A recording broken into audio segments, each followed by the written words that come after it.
Vamos a conversar con el reconocido internacionalista Fabián Nowak sobre, en realidad, el impacto de lo que implica, el impacto geopolítico después de lo que ha ocurrido en Afganistán.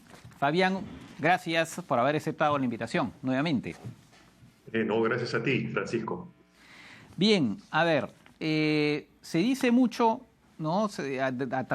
Después de lo que podría llamarse un fiasco norteamericano, se dice mucho, ¿no?, de que ahora sí entramos en un mundo post-norteamericano, que esto implica la decadencia norteamericana, en fin, por lo menos los chinos lo dicen de esa manera y otros lo ven así, pero hay voces que son discrepantes, ¿no?, que dicen que efectivamente esto es un golpe para el prestigio norteamericano, pero a ver, no exageremos, sigue siendo la primera potencia y igual sus aliados necesitan de Estados Unidos. ¿Tú compartes esta última posición? Sí, completamente. Es decir, yo ya he escrito algunos libros sobre el tema del nuevo orden internacional y efectivamente hay un nuevo orden a partir del año 2008 por el declive relativo de Estados Unidos y de Europa, pero eso, digamos, no puede llevarnos a la exageración en el sentido de afirmar pues, que Estados Unidos ya no es o no sigue siendo la superpotencia mundial, incluso por encima de China. China, es cierto, ha crecido. China es sin duda otra superpotencia que se está colocando muy cerca de Estados Unidos, pero Estados Unidos sigue estando en primer lugar en el plano político, en el plano diplomático, en el plano militar, etcétera. Y en consecuencia, si bien esto, como tú lo dijiste al comienzo, es un golpe para la imagen de Estados Unidos, sin duda, para sus servicios de inteligencia, para su Fuerza Armada, para sus decisores políticos, digamos, tampoco puede llevarnos a la exageración. De acuerdo, efectivamente. Ahora, si bien es cierto, como se ha dicho, tú lo has planteado, que bueno, eso no significa para nada el fin del papel de Estados Unidos, de todas maneras sí, entre sus aliados, esto obviamente, como hemos podido leer, lo hemos informado acá, ha generado preocupación, ¿no? Y entonces otra vez se relanza, en particular entre los europeos, eventualmente la idea de que Estados Unidos no es el socio más confiable, aunque indispensable, ¿no? Y que podría llevar de repente a los europeos tal vez llevar a intentar contar más en ellos mismos para su propia seguridad, aun cuando hasta ahora eso por lo menos hasta ahora no se concreta mucho tampoco, ¿no? Correcto. Sin duda, además de la India, digamos que es uno de los grandes perdedores de este desalojo tan rápido y tan estrepitoso, Europa es quien queda más preocupada, ¿no? Pero no por el desalojo propio de Afganistán, sino, como tú bien lo has dicho, por la forma en que se ha hecho. O sea, por un lado, el hecho de que de manera tan rápida y contundente los talibanes hayan podido ocupar Afganistán revela que la lectura de Washington de la situación que venía ocurriendo en Afganistán era pésima, así como de sus servicios de inteligencia. El mismo Biden ha reconocido públicamente que él no se imaginaba que en cuestión de horas y días los talibanes iban a recuperar tan pronto todo el territorio. Pero claro, eso preocupa a sus socios europeos, digamos, cuya seguridad depende en parte de Estados Unidos. Pero creo que además lo que ha preocupado a Europa es el discurso de Biden. Porque Biden lo que en buena cuenta ha dicho es que ellos se han ido a Afganistán por el hecho de que los propios afganos tenían que haber construido su propio sistema de seguridad, ¿no? En otras palabras, tienes tú que defenderte de las amenazas que tengas tú o tu país. Y claro, si esa es la lógica, dicen los europeos, ¿qué va a pasar cuando mañana Europa sea amenazada? ¿Vamos a tener que defendernos también nosotros mismos o solos, igual que Afganistán? Eso, digamos que creo que es lo que ha preocupado todavía más el discurso, porque entonces si esa es la premisa, pues obviamente es mucho más necesario, como tú bien has dicho, y se viene discutiendo ya hace varios años en Europa, la necesidad de que ellos cuenten con un propio sistema de seguridad, con un sistema estratégico de seguridad europea que no dependa del todo o en gran parte, como es hoy en día, de Estados Unidos. Yo en lo personal pienso que efectivamente esa es la mejor fórmula, es decir, creo que los tienen la capacidad para ello. El tema es que más allá del discurso y de la discusión, no sé si tienen la voluntad, porque el problema es que si tú haces una media, te vas a dar cuenta que los europeos gastan un poco más del 1% en promedio, estoy hablando de su PBI, en seguridad, lo cual es muy bajo. Y claro, si ellos quieren construir un propio sistema de seguridad, van a tener que subir varios puntos ese porcentaje y yo no sé si ellos o la mayoría están dispuestos a hacerlo. Claro, efectivamente, ese es un poco el escepticismo, ¿no? Hasta ahora, pues parece, como tú dices, ¿no? Eso implica más destinar dinero que no se va a destinar a otras cosas, obviamente, ¿no? Yes. Sí, sí. Este, bueno, y eso también, en todo caso, este asunto de lo de Afganistán marca también, seguramente, de manera ahora sí ya clamorosa, por lo menos durante un tiempo, el fin de esta pretensión de reconstruir naciones y hacer de países que son estados fallidos, volverlos estados viables. Imagino que ya con esto, pues esto se acabó, ¿no? Mira, esperemos que sí, la verdad. Yo recuerdo hace 20 años cuando se intervino en Afganistán, fui una de las pocas voces que en el Perú, en el diario El Comercio, recuerdo, me pronuncié en contra, ¿no? No era muy popular en ese momento, pero lo cierto es que se veía venir esto que iba a ocurrir, un fracaso rotundo, porque no es posible construir ni imponer democracias cuando no hay cultura, cuando no hay educación democrática en la población, en los líderes políticos. De alguna manera, la queja que Estados Unidos señala y que es cierta, que las élites afganas pues tienen mucho de corruptas, tienen mucho de, digamos, de falta de voluntad de construir un propio país, eso ya se veía hace 20 años. El problema es que en estos 20 años no se trabajó lo suficiente, no se invirtió lo suficiente para lograr esa construcción y la experiencia además nos dice que esto no da resultado. Es decir, si la propia población y la élite no conducen estos procesos de reconstrucción, esto es inviable. Y lo estamos viendo incluso en la región con el caso de Haití. Ahora, de todas maneras, en lo que sí gana Estados Unidos es en el hecho de destinar esos recursos ingentes que estaba destinando a Afganistán a lo que hoy en día es su principal amenaza a su seguridad, que es China. En otras palabras, hoy los expertos estadounidenses coinciden en que la principal amenaza a la seguridad de Estados Unidos ya no es el terrorismo, ya no es Al-Qaeda, ya no es el Estado Islámico, no estoy diciendo que hayan dejado de serlo, no, estoy diciendo que no es la principal amenaza, sino es China y muy lejos, pero ahí en segundo lugar, Rusia. Por tanto, Biden cuando deja Afganistán, y esto en realidad había sido ya decidido por Trump, era para destinar todos esos recursos a lo que va a ser el enfrentamiento, no armado por supuesto, pero sí económico, en la parte científica, en la parte política con China. Y creo que en eso la política exterior de Estados Unidos es correcta, es acertada.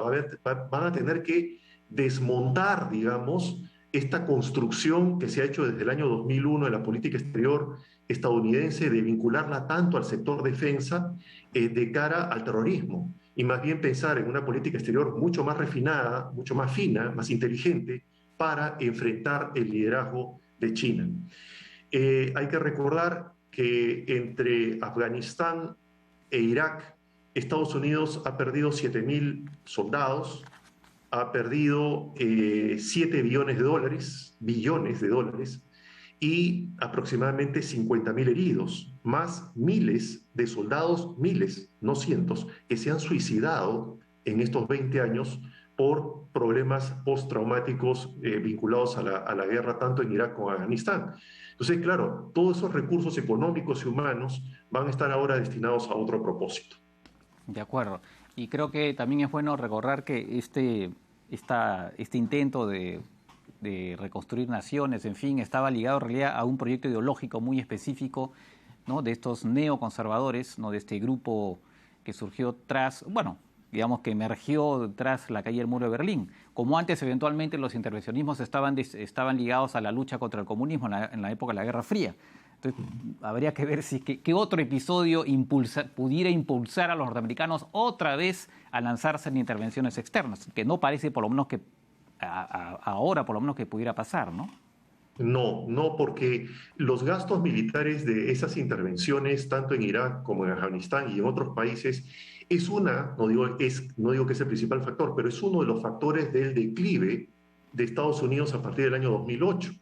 Por tanto, creo que si nosotros hemos hecho esa revisión, obviamente los estadounidenses lo han hecho mucho más, mucho antes y con mucho mayor vigor. Y creo que se han dado cuenta que no pueden seguir preocupándose de manera tan intensiva de otras naciones que para ellos no tienen el peso debido cuando tienen a China al costado que sigue creciendo, que sigue multiplicándose, que sigue expandiéndose frente a, digamos, una disminución de su poder. De acuerdo, y justamente, precisamente respecto de eso, ahora Estados Unidos en Asia Central, bueno, que tampoco es que sea pues muy estratégico para Estados Unidos, pero claro, ahora es un poco como que ya es el turno, estarán pensando los rusos, los chinos, Pakistán, que es un aliado a medias de Estados Unidos, podríamos decir, ¿no? Que digamos pueden sacar un poco provecho de esta situación. Totalmente de acuerdo, Francisco. Yo creo que el título justamente que tú señalabas, los efectos geopolíticos aquí se ven claramente, ¿no? China y Rusia se van a convertir sin duda en los protagonistas de el Asia Central y sobre todo en Afganistán.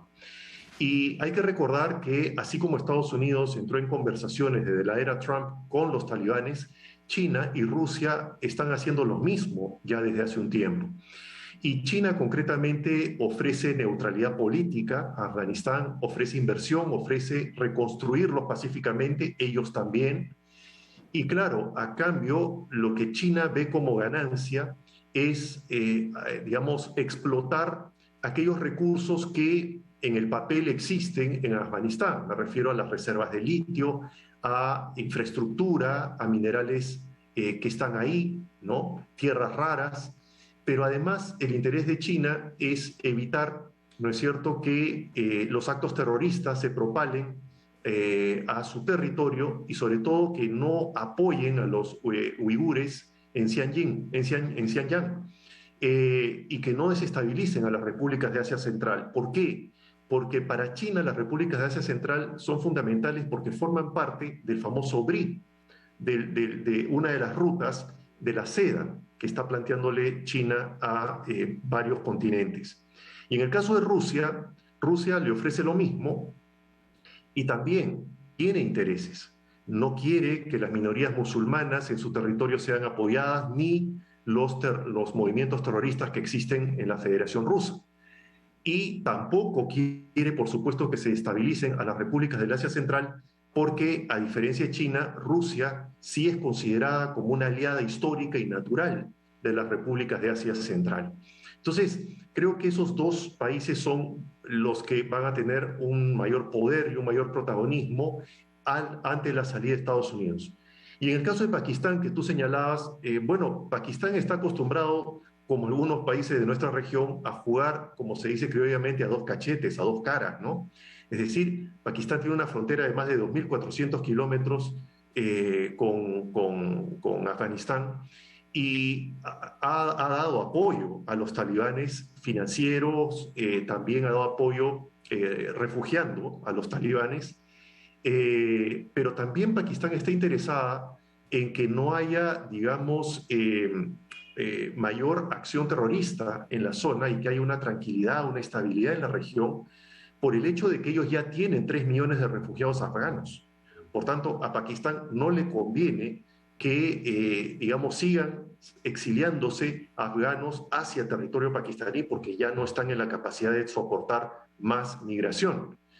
Incluso algunos se atreven a sostener de que Pakistán ahora podría aprovechar, digamos, esta amistad con los talibanes para actuar contra la India, ¿no? Que es sin duda, como dije también en algún momento en esta entrevista, el más perjudicado, ¿no? ¿Por qué? Porque la India fue un ferviente defensor del antiguo régimen. Y actualmente la India tiene proyectos de inversión en las 34 provincias de Afganistán. Así que o se acomoda rápidamente con los talibanes o, de lo contrario, puede sufrir, digamos, consecuencias adversas. De acuerdo. Y hay otros dos actores, que es Irán, que es país vecino, que entiendo que ya, por supuesto, está conversando con los talibanes, a pesar de que los talibanes son sunitas, antichiitas, y los iraníes, como sabemos, son chiitas. Y después Turquía, ¿no? Erdogan, que tiene esta ambición un poco loca para su país, en medio de toda la crisis que está sufriendo. ¿Qué puede pasar con ellos? ¿Qué rol les ves a ellos en este juego? Bueno, yo creo que ellos sobre todo han estado interesados en que las fuerzas occidentales, concretamente de Estados Unidos y de la OTAN, salgan de la zona, ¿no? Irán y específicamente la fuerza Quds de la Guardia Revolucionaria iraní le han dado apoyo financiero a los talibanes, le han dado apoyo militar y el propósito fundamental de Irán era lograr la expulsión de Estados Unidos, o sea, que Estados Unidos salga de la región. Que es una preocupación y es una arista de la política exterior iraní de muchos años atrás. Y lo han logrado, pero no por su acción, sino porque simplemente ya era insostenible la presencia de Estados Unidos, es decir, podrían estar 20 años más y la situación seguiría siendo exactamente igual. Por tanto, creo que Irán y Turquía están en ese interés, en despejar, ¿no?, su territorio o área de influencia de toda presencia estadounidense u occidental y más bien ser ellos los que tengan una mayor capacidad de protagonismo, de acción en su propia región. Claro, y eso lo que resulta paradójico respecto de Turquía, porque Turquía es parte de la OTAN, ¿no? Esto es supuestamente, ese es otro aliado que es un aliado a medias o a media caña, como se dice, de Estados Unidos. Sí, bueno, lo que pasa es que, a ver, Turquía ha sido durante mucho tiempo aliado de Occidente, incluso esa alianza le servía para poder obtener inversiones tanto de Europa y Estados Unidos como de su propia región. Eh, es más, todas las proyecciones económicas hablaban de que Turquía podría convertirse en una de las 10 economías más importantes del mundo en el 2040, en el 2050. El problema, claro, es cuando Erdogan rompe el esquema y se convierte en una dictadura, y una dictadura además opresora. Y entonces, claro, frente a eso, ¿no?, la cosa cambia. Y entonces ahora la postura de Turquía, yo no diría que es precisamente la de un aliado, ¿no? Y es lo mismo que sucede con Pakistán, es decir, son países que actualmente sería muy difícil considerar aliado de alguien, ¿no? Yo creo que ellos velan por sus propios intereses y eventualmente pueden tener políticas exteriores contradictorias. De acuerdo. Y ahora, ya para cerrar, la posibilidad es de que los talibanes, el tema de la gobernabilidad pues en Afganistán, ¿no? ¿Hasta qué punto los talibanes podrán evitar que eventualmente surjan nuevamente movimientos rebeldes, como en el Panjshir todavía, ¿no? Que es esa zona norte de tayikos, de estas etnias distintas, ¿no?, que vienen a ser 25% contra 40% de los pashtunes? Esto lo estoy diciendo para el público. ¿Hasta qué punto van a poder mantener la gobernabilidad y sobre todo en una situación de crisis absoluta económica donde se están reteniendo los fondos que tienen los afganos en Occidente, y también la posibilidad de que efectivamente puedan hacer que no se convierta en un santuario para el terrorismo, más allá de que ellos estén en guerra con el Estado Islámico? ¿Hasta qué punto realmente los talibanes van a poder realmente gobernar ese país? A ver, una pregunta compleja, porque en verdad es difícil la respuesta. Yo en lo personal no confío en la posibilidad de que los talibanes puedan tener capacidad de control respecto de que los grupos terroristas, digamos, que han actuado o que han sido aliados de ellos, pues, no vayan a actuar en otros territorios o en otros campos. La lógica indica que, claro, esa posibilidad no les conviene porque van a volver a ser intervenidos posiblemente. Por tanto, es más una razón de la lógica que de capacidad. O sea, yo no creo que los talibanes tengan capacidad de gobernar, como tampoco creo que tengan capacidad para controlar que movimientos terroristas actúen en otros territorios o que se formen nuevos movimientos terroristas. Eso yo no le veo esa capacidad a los talibanes. Por tanto, yo no soy partícipe de muchos que han señalado que Estados Unidos logró lo que quería lograr en Afganistán y se retiró. Yo no estoy tan seguro, yo creo que en todo caso lo logró por el tiempo que ha ocupado Afganistán, pero ahora que están afuera, yo no estoy tan seguro que tenga esa capacidad. En todo caso tendrá o se limitará a no ser ellos los que realicen actos terroristas en otros países, en China, en Rusia, en Estados Unidos, en fin, pero que puedan controlar a terceros lo veo complejo. Y en cuanto a la gobernabilidad del país, tú lo has mencionado, tienen muchas sanciones. Yo creo que lo que vamos a ver en los próximos años es una colaboración de Rusia, pero sobre todo de China económicamente, que va a lograr, claro, una sobrevivencia del régimen talibán, pero una cosa es la sobrevivencia y otra muy diferente es tener un país en orden, con estabilidad económica y reconstruyéndose, ¿no? No creo que tampoco China vaya a invertir excesivos recursos en Afganistán. De acuerdo. Ok, muy bien, pues muy claro. Gracias, Fabián, por este panorama que, que permite Gracias entender a un poco ti. más las cosas y pues será seguramente hasta una próxima oportunidad.